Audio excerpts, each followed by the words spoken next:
December 9 లేకపోతే June 2 రాష్ట్ర అవతరణ దినోత్సవం లేదు. అంటే తెలంగాణ ఉద్యమంలో ఈ 3 రోజులు చాలా కీలకమైనవి. November 29, December 9, June 2. నవంబర్ 29 లేకపోతే డిసెంబర్ 9 లేదు, డిసెంబర్ 9 లేకపోతే రాష్ట్ర అవతరణ దినోత్సవం జూన్ 2 లేదు. కేసీఆర్ గారు నిమ్స్ ఆసుపత్రుల్లో 11 రోజుల ఆమరణ దీక్ష, వేలాది లక్షలాది మంది ప్రజలు ఎంతోమంది వారి దగ్గరకు వచ్చారు. ఆ దీక్ష ఫలితం ఇవాళ డిసెంబర్ 9వ తేదీ ప్రకటన. ఇవాళ కొంతమంది మూర్ఖులు మాట్లాడుతున్నారు కాంగ్రెస్ నాయకులు. కేసీఆర్ దీక్షనే లేకపోతే డిసెంబర్ 9 అర్ధరాత్రి చిదంబరం ప్రకటన వచ్చేదా?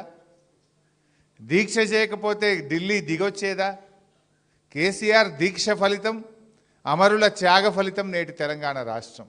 దీక్షే లేకపోతే తెలంగాణ ప్రకటనే రాదు. ఈ ప్రకటన వచ్చిందంటే కేసీఆర్ పోరాటం, కేసీఆర్ దీక్ష. ఇలా ఎవరెవరో ఏదో మాట్లాడుతుండొచ్చు, కానీ కేసీఆర్ గారు నిజంగా ఇవాళ చరిత్ర అంటూ మాట్లాడితే, తెలంగాణ ఉద్యమ చరిత్రలో మాట్లాడితే కేసీఆర్ అంటే పోరాటం, కేసీఆర్ అంటే త్యాగం. రేవంత్ రెడ్డి గురించి కూడా తెలంగాణ ఉద్యమం గురించి చెప్పాలంటే, రేవంత్ అంటే వెన్నుపోటు, రేవంత్ అంటే ద్రోహం. తెలంగాణ ఉద్యమానికి ద్రోహం చేసిన వ్యక్తి ఎవరైనా ఉన్నారంటే రేవంత్ రెడ్డి, వెన్నుపోటు పొడిచిన వ్యక్తి ఎవరైనా ఉన్నారంటే రేవంత్ రెడ్డి.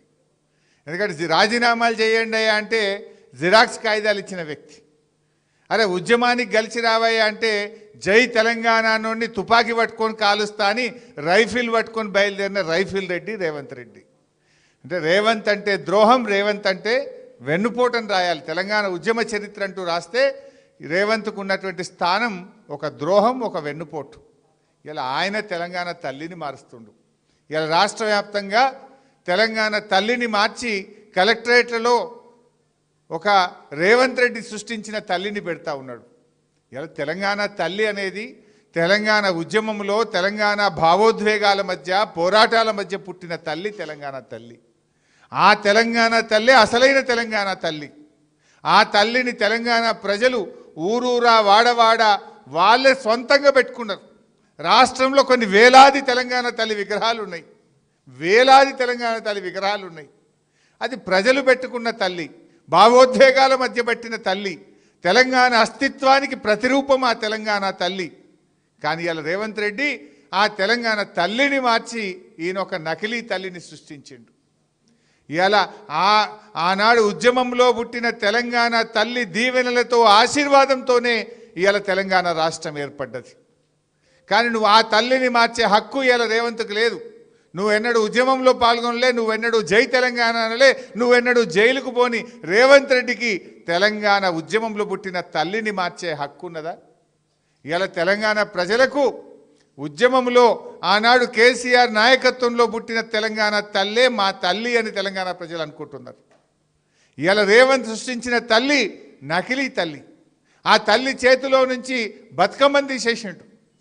అంటే తల్లి చేతిలో బతుకమ్మ లేని తల్లి తెలంగాణ ప్రజలకు బతుకునివ్వదు, భరోసానివ్వదు. రేవంత్ మాట్లాడిండు, ఏమన్నాడు ఆ రోజు?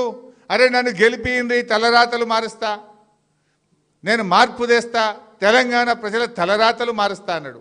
తలరాతలు మార్చలేదు కానీ తెలంగాణ తల్లిని మాత్రం మార్చిండు. గింతే నువ్వు మార్చింది ఏమైనా ఉంటే. నువ్వు ఏం మార్చినావు 2 ఏళ్ళల్లా? ఇలా ఎరువుల కొరత తెచ్చినావు, విత్తనాల కొరత తెచ్చినావు, ధరలు పెంచినావు, కరెంటు కోతలు తెచ్చినావు, రైతు బంద్ ఎగ్గొట్టినావు, రైతు బీమాకు డబ్బులు కట్టవు, మహిళల్ని ఆగం చేసినావు, మొత్తం రాష్ట్రాన్ని ఆగం చేసిండు. ఇలా తెలంగాణ అస్తిత్వాన్ని దెబ్బతీస్తున్నాడు రేవంత్ రెడ్డి. నిజానికి ఇవాళ తెలంగాణ రాష్ట్ర ప్రభుత్వ చిహ్నంలో ఉన్నటువంటి కాకతీయ తోరణం తొలగిస్తా అంటాడు, చార్మినార్ను తొలగిస్తా అంటాడు, తెలంగాణ తల్లిని మార్చేస్తాడు. నువ్వు తెలంగాణ అస్తిత్వాన్ని దెబ్బతీస్తున్నావు. మొన్నెప్పుడో రామోజీ ఫిలిం సిటీకి పోయిండు. ఆడపోయి అంటాడు, రవీంద్ర భారతి అవార్డుల కంటే రామోజీ ఫిలిం సిటీ అవార్డే గొప్పదట. ఇది తెలంగాణ అస్తిత్వాన్ని దెబ్బతీయడం కాదా? రవీంద్ర భారతిలో ఏ అవార్డులు ఇస్తాం? దాశరథి గారు అవార్డు ఇస్తాం, కాళోజీ గారు అవార్డు ఇస్తాం, గద్దరన్న అవార్డు ఇస్తాం. అంటే తెలంగాణ ఉద్యమ ప్రతిరూపం, తెలంగాణ జాతి గర్వించదగ్గ కాళోజీని చిన్న చేసి మాట్లాడతావు, దాశరథి గారిని చిన్నగా చేసి మాట్లాడతావు, గద్దరన్న అవార్డును చిన్నగా చేసి మాట్లాడి ఫిలిం సిటీ అవార్డే గొప్పగున్నదని మాట్లాడితే రేవంత్ రెడ్డి తెలంగాణ ద్రోహి కాదా? ఇది తెలంగాణ అస్తిత్వాన్ని దెబ్బతీయడం కాదా? తెలంగాణ తరాల మీద భవిష్యత్తును ఇలా దెబ్బతీసే విధంగా వ్యవహరిస్తూ ఉన్నాడు. మరి ఇవన్నీ విషయాల పట్ల కూడా మనం జాగ్రత్తగా ఉండాలి. సరే, ఆ గ్లోబల్ సమ్మిట్ ఆ కథలు ఇంకా చాలా ఉన్నాయి చెప్పేటి, ఇది సందర్భం కాకపోవచ్చు.